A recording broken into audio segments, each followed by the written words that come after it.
안녕하세요. 그리스 로마 신화 11주자 3강이죠? 아닌가? 맞을 것 같은데. 그쵸. 11주자 3강입니다. 그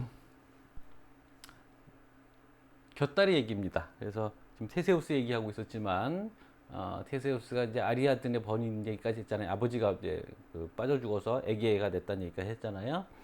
근데 이제 다이달로스 얘기가 잠깐 두 번이나 나왔죠. 그러니까 파스파에의 청을 들어준 것과 그의 딸이었던 아리아드네의 청을 들어준 것을 통해 두 번 등장했는데, 그래서 이제 다이달로스 얘기를 좀 하겠습니다. 그리스 신화에서 꽤 유명한 이야기에 또 나무 암소, 그다음에 미궁, 실뭉치 등의 이렇게 해법을 제시한 그리고 실제로 만들고 했던 명장 장인.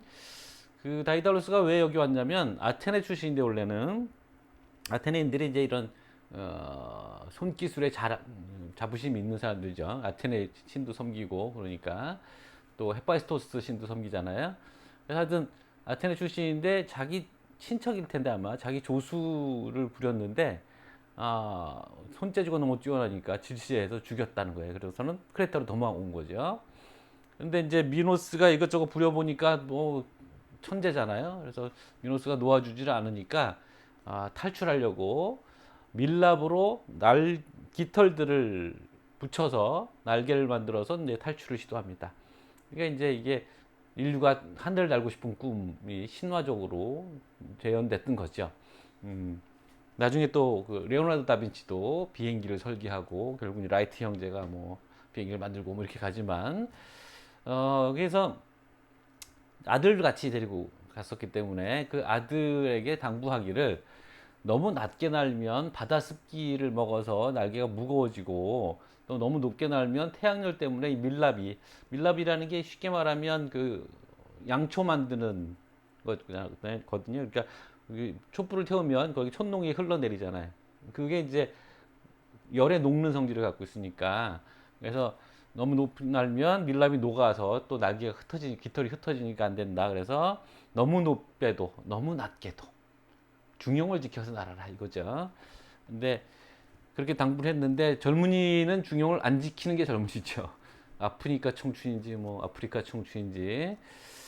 그래서 흥분한 아들이 너무 높게 하늘에 막 올라가는 게 너무 좋아서 날아가다 결국 추락을 합니다.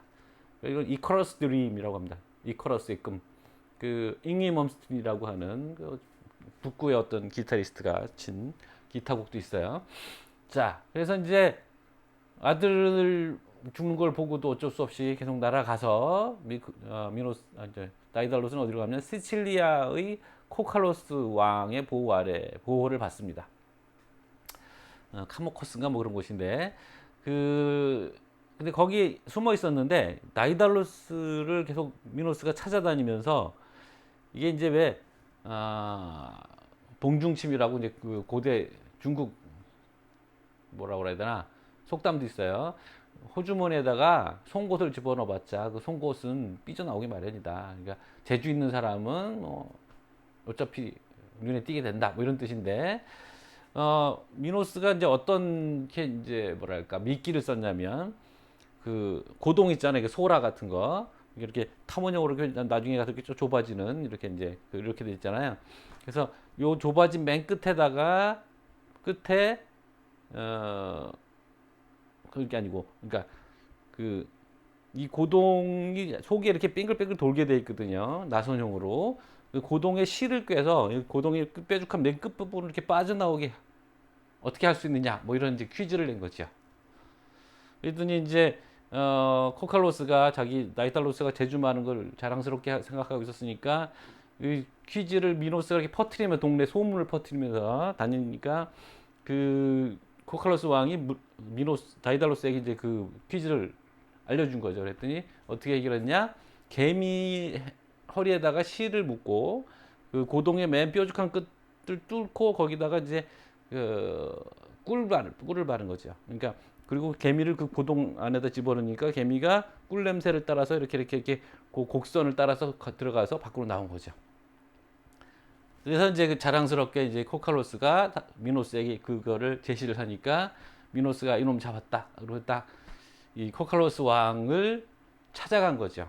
그래서 이 코칼로스가 미노스에게 내주고 싶지 않아서 손님 대접을 한다고 하면서 뜨거운 목욕물을 부어서 미노스를 여기서 죽게 했다. 이런 이제 전설의 끝이 이렇게 끝이 납니다.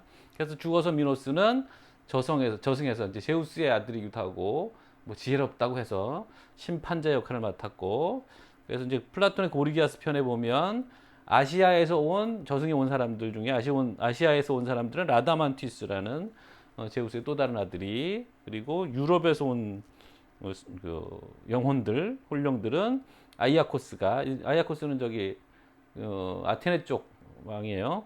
그리고 결정이 어려운 경우는 미노스가 했다고 전합니다. 자, 이게 그 멋있는 그림인데 허버트 제임스 드레이퍼라는 화가의 그림인데 이카로스가 떨어진 거죠. 바닷가 근처에 떨어진 거로 보이죠. 그래서 아마 이제 태양에 가까이 가서 살이 탔다는 표시인 것 같고, 까무잡잡하고 딱 체격이 다부진 젊은이가 쓰러져 있고 거대한 날개가 옆에 있고, 그 네레이드 같아요. 바다의 ним프들 그를 안고 애도하고 있는, 안타까워하고 있는 모습입니다. 근데 소녀의 몸매들을 하고 있죠. 굉장히 뭐 저 표시는 내가 다른 것 때문에 표시한 건데 이렇게 다른 그림에도 계속 뜨더라고요. 뭐 조금 거슬리겠지만 여기 이제 리라를 들고 있죠. 이 작품은 이카로스를 위한 애도라고 해서 1898년 작품입니다. 이 이카로스가 화가들의 어떤 뭐 상상력을 많이 자극한 것 같아요.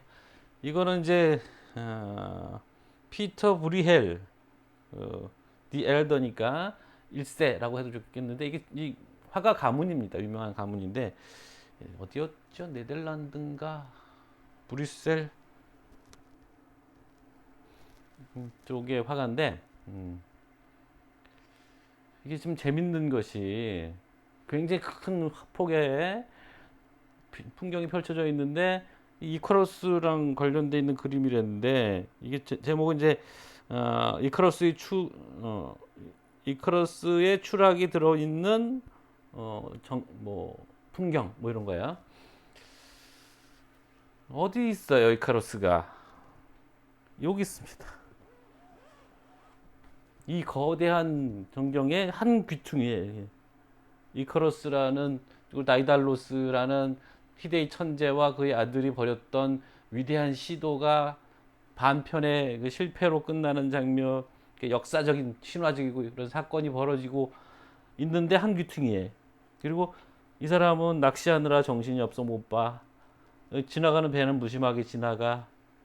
이 밭을 가는 사람은 땅을 쳐다보고 열심히 밭을 갈고 있어. 양치기는 지금 양들을 보고 있다가 하늘 보면서 뭐 공상에 빠져 있는 것 같죠. 그리고 태양은 밝게 빛나고 있는데 되게 무심한 거죠. 그래서 여기 해석에 대한 여러 가지 해석들이 있습니다.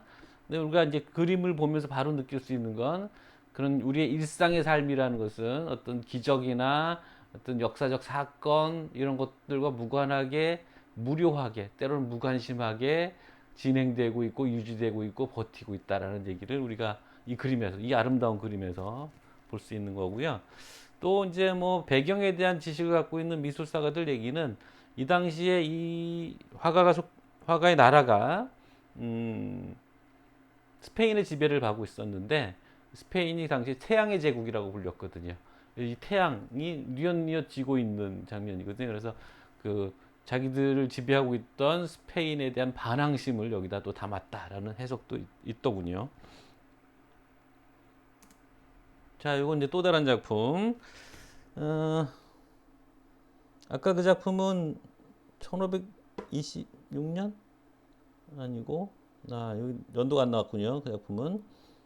그다음에 이거는 17세기에 나온 작가 미상의 작품인데, 이카로스의 추락이죠. 이것도 여기 보시면 거꾸로 떨어지고 있는 이카로스의 모습, 아버지는 저 위에서 날고 있는데 어떻게 해줄 수가 없어 안타까워하고 있는 모습, 태양은 괘씸한 듯이 이렇게 장렬하고 있고, 여기 크레테 섬의 미로가 이렇게 상징적으로 보여주고 있고 저쪽 섬이 보이니까 저기 아마 시칠리아, 이탈리아의 시칠리아 섬이겠죠. 그 다이달로스가 의탁하고 있었던 카미코스 요 지역인데 요걸 때문에 빨간 표시를 했더니 다른 그림에도 계속 나오더라고요. 아, 이게 뭐 낙소스는 여기 아닌데 뭐 이런저런 유명한 곳이긴 합니다. 뭐 원래 그 그림은 저기 써 있지만 Principal Archaeological Sites 이렇게 돼 있잖아요. 아, 특히 뭐 usually open to the public 대중에게 늘 항상 공개돼 있는 주요 고고학 장소, 고고학적 장소 이렇게 된 거죠. 그걸 소개하는 곳이긴 했는데 여기 카미코스가 있어서 따로 뽑았고요. 자, 미노스 왕이 이제 하데스에서 심판하고 있는 모습입니다. 그래서 이거는 이제 작가가 누구냐면 윌리엄 브레이크라는 영국의 시인이면서 화가이고 판화가인 신비주의 사상가인 사람이거든요. 1824년, 27년 사이에 그려진 작품인데 굉장히 독특한 화풍을 갖고 있습니다. 상징적이고 지금 이게 이제 그 단테라는 그 이탈리아 시인이죠. 그래서 이제 이 서사시의 전통이라는 게 호메로스가 이제 일리아스와 그다음에 오디세이아라는 두 편의 서사시를 쓰잖아요. 그리고 그게 이제 BC 8세기형 인물이고 BC 7세기에 헤시오도스가 쓰지만 헤시오도스는 뭐 문학적으로 그렇게 많이 알려져 있는 작가는 아니고 그 헤시오도스의 전통을 이은 로마의 시인이 베르길리우스입니다. 그래서 베르길리우스가 아이네아스라는 작품을 쓰는데 우리가 이제 뭐 진도가 잘 나가면 그 부분도 건드릴 수가 있겠습니다만 그 트로이 전쟁 때 패망했던 사람들 중에 아이네아스라는 그 사위, 그 트로이 성주 프리아모스의 사위가 그 일군의 유민들, 그러니까 나라를 잃어버린 백성들, 유민들을 데리고 배를 타고 트로이를 떠나서 여러 가지 모험을 겪다가 이탈리아에 도착해서 나라를 세운다. 그게 바로 이제 라틴이다. 뭐 이런 거예요. 그래서 그게 이제 로마 건국의 서사시인 겁니다. 베르길리우스의 창작이에요, 사실은. 그래서 베르길리우스가 바로 그런 호메로스의 일리아스와 오디세이아 얘기들을 로마 라틴어로 자기가 이어서 로마 건국의 서사시를 그 서사시의 전통을 이어받아서 쓴 거고 단테는 14, 15세기의 이탈리아의 서사시인인데 베르길리우스를 존경했습니다. 그래서 베르길리우스 단테의 그 신곡이라는 게 산 사람으로서 저승세계를 가는 거거든요. 여행하는 거거든요. 그래서 지옥에서부터 연옥, 그다음에 천당까지 이렇게 여행을 하는데 그 여행의 안내자로 삼은 사람이 베르길리우스입니다. 영어로 버질이라고 하는데 그런 게 이제 서사시 전통이 그렇게 흘러가고 그 서사시가 또 어디로 가냐? 영국의 시인, 갑자기 생각이 안 나는데 신라관을 지은 그 시인으로 넘어가죠. 그 시인은 이제 말년에 장님이 된 시인인데 이것도 이제 이런 이제 저승세계를 그리는 어떤 전통의 어떤 서사시 전통에 이제 흘러가 있는 거죠. 이렇게 제목만 알면 까먹게 돼 있어. 작자를 나도 보진 못했어. 신라고는 단테는 봤는데 단테까지는 봤는데 그래서 이제 단테 신곡에 나오는 장면을 그림으로 그린 겁니다. 그래서 미노스가 지옥에서 사람들 심판하고 있는데 이들은 누구냐면 바람핀 연인들인가요? 자기 애인이나 부인이나 남편을 놔두고 바람핀 남녀를 그린 그림이라고 했는데 바람에 날아다니는 이게 바람핀 우리만 쓰는 말일 것 같은데 그래서 아마 이렇게 정욕이라는 부질없는 바람에 흔들린다 이런 걸 거야. 그래서 그 아이디어는 우리랑 뭐 서양이랑 비슷할 것 같아요. 바람에 흔들린다. 뭐 여자의 마음 갈대와 같다. 바람에 흔들린다. 뭐 이런 것처럼 그 모습을 그린 거라고 합니다.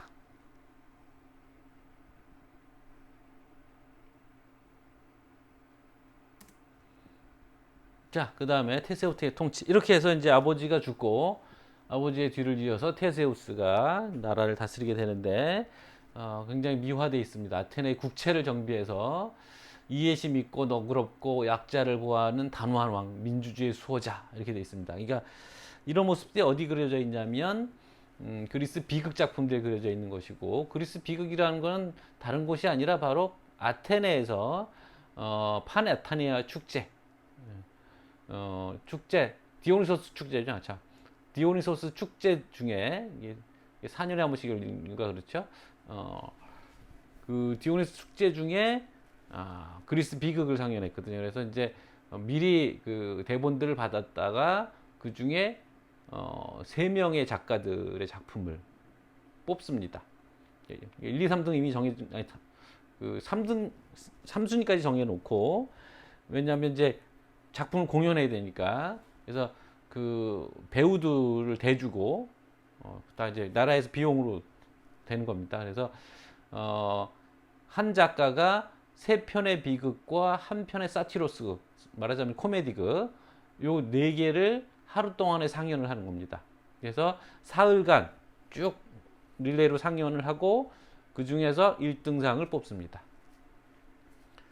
이게 이제 아테네에서 비극 작품이 말하자면 연극이 시작된 거죠. 그러니까 당연히 아테네의 좋은 내용들, 아테네를 미워하는 내용들이 들어가다 보니까 테세우스도 단골 메뉴로 많이 등장을 하는데 여기서 이제 테세우스의 어떤 영웅적인 면모들 이런 뭐 자비심 이런 것들이 다 부각이 되는 거죠. 그 중에 하나 이제 콜로노스의 오이디푸스 같은 경우를 보면 오이디푸스 얘기를 잠깐 했었죠. 그래서 오이디푸스가 나중에 전말을 알고 자기가 자기 아버지를 죽였고 자기 엄마랑 결혼해서 결국 애들을 셋인가 넷인가 낳죠.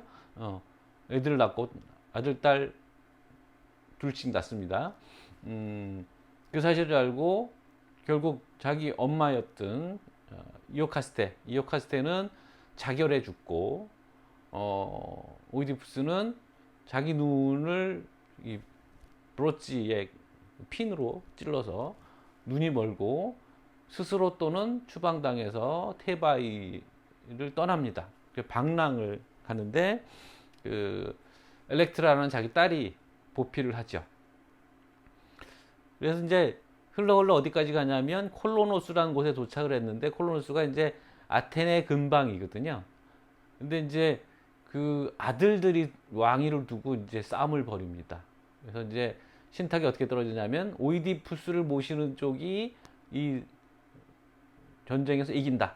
그래서 이제 오이디푸스를 잡아가려고 아들들이 막 이 콜로노스에 오고 있었고 반대쪽에서는 테세우스가 오이디푸스를 보호하기 위해서 와서 결국 테세우스가 오이디푸스를 받아들이는 장면으로 끝나거든요. 그래서 오이디푸스가 이제 아테네를 축복하고 뭐 이런 식으로 아테네 사람이 썼으니까 좀 낯간지러운 건데 사실은 이 탄원한 여인들도 이제 그 트로이가 멸망하면서 거기에 있던 왕족들, 그 트로이의 왕비라든가 그 공주들이라든가 이런 것들이 노예로 다 팔려나가. 원래 고대 전쟁의 기본적인 방식인데 그들의 이제를 보호해 주는 얘기가 있고 헤라클레스의 은신처를 제공해 주는 얘기도 있고 뭐 등등의 이런 식으로 이제 테세우스가 미화되어 있는 모습들이 나오고요. 또 워낙 그 헤라클레스에 비견한 영웅을 만들려다 보니까 온갖 모험들에 다 끼어 들어가게 돼 있습니다. 아르고호의 원정에도 들어갔다 그러고 칼리돈의 멧돼지 사냥이라는 게 있는데 그것도 영웅들이 모여서 이제 멧돼지를 사냥한 얘기인데 거기도 끼었다 그러고 그러는데 심지어는 테세우스 없이는 아무 일도 안 된다 뭐 이런 식의 속담이 있을 정도. 근데 뭐 합리적으로 앞뒤를 맞춰보면 즉위 이후에 이런 모험에 참여했다는 건 좀 무리고 또 이 즉위 이전에 이런 일을 했다면 뭐 다른 모험단과 이렇게 연속성이 떨어져서 그것도 좀 말이 안 되고 그래서 좀 악기가 잘 안 맞는다 뭐 이런 얘기가 있고요. 그 다음에 그 중에 이제 우리가 테세우스가 참여했던 것으로 보는 것 중에 하나가 켄타우로스와의 전쟁. 뭐 테세우스가 참여했다고 보는다 그러니까 막 신화가 진짜 사실인 것처럼 얘기하지만 하여튼 악의가 맞는 얘기네. 켄타우로스의 전쟁인데 이건 어떤 거냐면 그 테세우스의 친구 중에 페이리토스라는 사람이 있었는데 이 사람이 이제 결혼을 해요. 이제 이 사람이 속했던 부족의 이름이 라피토스족입니다. 사람들이죠. 근데 이제 결혼식에 초대받은 사람 존재들 중에 켄타우로스, 반인반마, 영어로 센토라고 합니다. 들이 술 먹고 이제 난동을 부리고 신부를 납치하고 시도하고 뭐 그 난장을 부리니까 이제 무절제의 대표적인 사례로 신화에서 꼽히는 겁니다. 어, 그래서 이제 그 켄타우로스 쪽과 인간들 사이에 전쟁이 벌어진 거죠. 뭐 전쟁이라 긴 게 하룻밤 사이에 뭐 벌어진다 얘기겠죠. 근데 여기 재밌는 거는 카이네우스라는 사람이 여기 이제 참여했다 죽는데, 카이네우스는 원래 카이네아스인가 하는 여자였는데 포세이돈이 반해서 포세이돈과 이제 잠자리를 하는 대가로 소원을 들어준다고 하니까 남자가 되고 싶다. 그리고 상처받지 않는, 부상당하지 않는 남자가 되고 싶다. 그래서 이제 남자로 바뀐 겁니다. 그래서 이제 이 전쟁에 참여했는데 이 켄타우로스들이 아무리 때리고 뭐 그래도 부상을 안 당하고 안 죽으니까 돌로 묻어버렸다 이거죠. 안 죽는 건 아니니까 부상은 안 당하고 굶어 죽었겠죠. 뭐. 근데 이제 옆에서 이제 써놓은 얘기입니다만, 이게 재밌는 것이 뭐냐면, 보통 내가 요새 보고 있는 책 중에 신화를 여러 주제로 이렇게 분석하고 뭐 이런 것들이 있습니다만, 거기에 보면 이제 신화의 화자는 누구고 신화에 있는 이데올로기는 남성 이데올로기인데, 그래서 그것을 신화를 어떻게 받아들일 것인가 이런 문제가 있어요. 요새 페미니즘론이랑 같이 연결되어 있는 건데, 요새는 아니고 꽤 오래된 주제인 거죠. 그래서 좀 강한 페미니즘 입장을 갖고 있는 학자들은 신화라는 건 기본적으로 남성 위주의 사회에서 만들어진 것이고 주로 남성이 화자이고 작가이고 그렇다 보니까 남성 이데올로기를 어쩔 수 없이 반영하고 있어서 신화를 받아들이면 안 된다, 뭐 이런 식의 얘기. 그리고 여자가 화자가 되는 그런 이야기를 만들어야 된다, 뭐 이런 식의 주장을 하는데, 내가 본 책의 그 저자는 좀 온건한 입장인데 이런 거예요. 그러니까 보통 이제 신화를 얘기하는 사람은 사실은 여자들이 많거든요. 무슨 소리냐면, 우리도 어릴 때 그랬지만 옛날 이야기를 누가 해줘요? 여러분들은 옛날 얘기를 안 듣고 자랐을 것 같긴 한데, 우리 어릴 때는 할머니가 해준다 주로. 할아버지도 해주지만 할머니가 해주고 엄마가 해주고 뭐 누나가 해주기도 하고, 또 나는 물론 이제 우리 뭐 외삼촌들도 해주고 뭐 그랬어요. 그렇긴 하지만 플라톤의 책에도 나오는데, 고대 그리스에서 옛날 얘기, 이런 신화 얘기들을 해주는 쪽은 유모거나 할머니거나 엄마들이 애들 모아놓고 얘기하는 거란 말이에요. 뭐 특히나 이제 그 겨울밤, 나가서 놀지 못하는 추운 겨울밤에 이렇게 불 떼놓고 또 아랫목에 가서 이렇게 이불 덮고 앉아서 이렇게 무서운 얘기도 하고 귀신 얘기도 하고 뭐 그러는 거거든요. 그러니까 얘기를 전해주는 화자는 여성인데, 사실은 그 여성 화자들이 전해주는 얘기들은 남성 이데올로기가 담겨져 있는 신화도 많은 거거든요. 근데 이제 내가 보고 있는 책에서 또 하고 있는 얘기는, 비록 남자가 화자거나 지은이라고 하더라도 거기에는 여성의 입장이 배어 나오는 경우들도 많이 있다, 이런 거예요. 지금 여기 보시면 이 얘기인 거죠. 카이네우스라는 남성이 이전에 여성이었다가 남성이 되겠다는 소원을 빌어서 남성이 됐다라는 거는 어떤 얘기를 담고 있는 것 같으냐면, 여자로 사는 게 이렇게 억울한 일이다라는 생각인 거죠. 그래서 뭐 포세이돈이 찝쩍거리니까 뭐 어쩔 수 없이 당해야 되는 거고, 그러니까 처녀로서 부상을 입는 거죠. 하고 싶지 않은 섹스를 해야 되고, 그러니까 남자로 태어나겠다라는, 그리고 부상을 당하고 싶지 않다라는 소망을 보여주는 거죠. 그러니까 남성 화자라도 저자라도 여성의 입장을 이런 식으로 이런저런 이유로 인해서 드러내기도 한다는 거죠. 자, 테세우스 상입니다. 이거는 전에 이제 헤파이스토스 얘기할 때 그 헤파이스토스 신전이 있었는데, 신전이 있는데 지금도 잘 보존이 돼 있는데, 그리 오래되지 않은 옛날에 사람들이 이걸 테세우스의 신전이라고 생각해서 테세이온이라고 불렀다는 거예요. 그 바로 테세이온 근처에 있는, 지금은 이제 헤파이스토스 신전인 거죠. 거기에 있는 테세우스 동상입니다. 누가 만든 동상인지는 추적이 잘 안 되고요. 여기 사진 찍은 사람 이름만 뭐 추적이 되던데 사진 찍은 사람은 우리한테 중요하지 않고 여기 테세우스라고 써 있어요. 어디가 마우스가 여기 그리스어로 써 있는 겁니다. 저 맨 앞자가 TH를 대신하는 세타. 뭐 수학하시는 사람들 알죠? 세타인데 저기 못 알아보는 글자겠죠. 자, 그 다음에 이거는 또 쳐보니까 켄타우로스와의 전쟁을 쳐보니까 이런 그림이 나오던데 이거는 이제 게임 애니메이션 만드는 사람인 것 같아요. 이우이라는 이름인데 이유 이름인지 아이디인지 모르겠어요. 그래서 CG 소사이어티라는 회사의 세컨드 컨셉 아티스트랍니다. 세컨드 컨셉은 또 뭔지 모르겠어요. 아무튼 그림이 괜찮아서 저 켄타우로스가 있는 모습도 보이고 여긴 거꾸로 인간이 켄타우로스를 죽이는 장면, 여자는 여기 쓰러져서 반날 모습으로 쓰러져 있는 모습도 있고, 다음에 여기 아까 얘기했던 그 멧돼지 사냥입니다. 이것도 뭐 얘기가 좀 있는데 뒤에 나오긴 할 겁니다.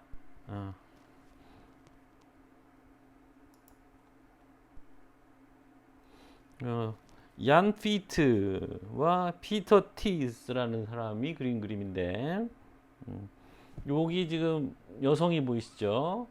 여기 여자들이 여기 쭉 이쪽은 여자들이 쭉 다 있군요. 그래서 활을 쏘고 있는 이 여성의 이름은 아틀란타라는 그리스의 신화에 많이 안 나오는 여성 영웅이고요. 저쪽에 이제 남자들이 일군의 남자들이 이제 있는데 아틀란타가 최초로 먼저 활을 쏴서 최초라기보다는 활을 명중시켜서 일단 치명상을 입혔고 그 다음에 이제 뒤에 칼을 들고 있는 사람이 마지막 첫 숨통을 끊는 그런 방식으로 진행이 됐다고 하는데 저기 마지막 숨통을 끊는 사람은 멜레아그로스라는 영웅입니다. 그래서 멜레아그로스가 이 멧돼지를 이 아틀란타에게 양보합니다. 아틀란타를 사랑했거든요. 근데 이제 유부남이었어 갖고 그래서 뭐 또 이런저런 얘기들이 있는데 하여튼 여기도 참여했었다. 뭐 테세우스가 뭐 그런 얘기가 있었다는 얘기 때문에 인용을 한 거고. 자, 이것도 아주 긴 그림인데 켄타우로스와 라피토스족의 전쟁이라는 제목이고요. 전에도 한번 나왔었던 그 여기 누구죠? 페르세우스가 안드로메다를 구해주는 장면의 그림, 그 그림을 그렸던 그 사람입니다. 피에로 디 코스모. 1490년대 작품이라고 해요. 온갖 군상들이 다 있습니다. 이게 보면 흔치 않은 경우인데 여성 켄타우로스의 여자 켄타우로스가 남자 켄타우로스를 끌어안고 슬퍼하는 장면 여기 있죠, 그죠? 여기 뭐 여자를 납치해가는 장면도 있고 돌에 묻는 장면도 어디 있을 것 같긴 한데 안 보여요.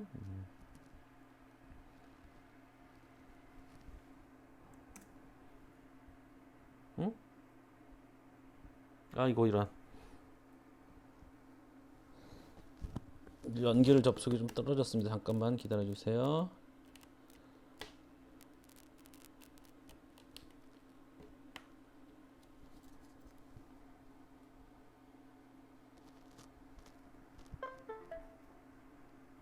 네, 잠깐만요.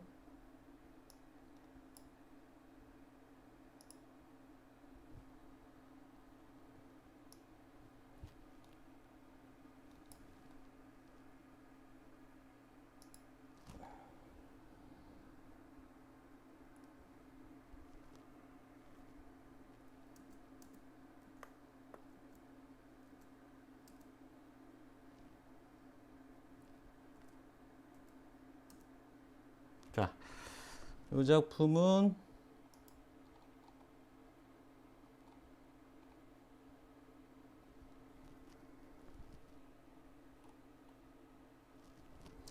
루카 지오르다노라는 사람의 작품이고 1688년도 작품입니다. 역시 이제 켄타우로스 족과의 전쟁을 그린 거죠. 뭐 그림 설명을 더 찾아봐야 되긴 할 텐데 여기 올림포스 신들도 가담하는 거 같고 무슨 악어 같은 것도 여기 있고 뭐 그래서 더 찾아보지 못했습니다만 어쨌든 이 등발들 여기 뭐 술병으로 지금 사람을 패고 막 이런 장면들도 있고요. 여러 가지 모습들이 같이 담겨 있습니다. 요건 아까 얘기했던 그 카르네우스 그 영웅의 장면입니다. 이 가운데 있는 사람이에요. 그래서 이들이 이제 돌을 들고 왔잖아요. 그래서 깔아뭉개는 덮어서 죽이는 그 장면을 이제 얘기하고 있습니다. 잠깐만요. 이것도 껐다 켰더니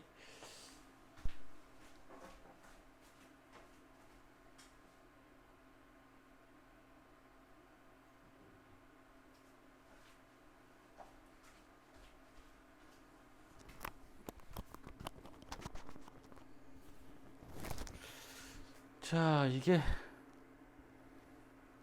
얘기를 좀 더 많이 해서 그런지 왜 내가 두 주치를 음성 녹음이 안 돼서 날리고 테러를 찍었다고 했잖아요. 그래서 지금 그거를 방금 만회했는데 지난번보다 더 진도를 못 나갔네요. 그렇다고 해서 너무 길게 찍으면 여러분들이 힘들 거고 여기서 잠깐 끊고 가겠습니다.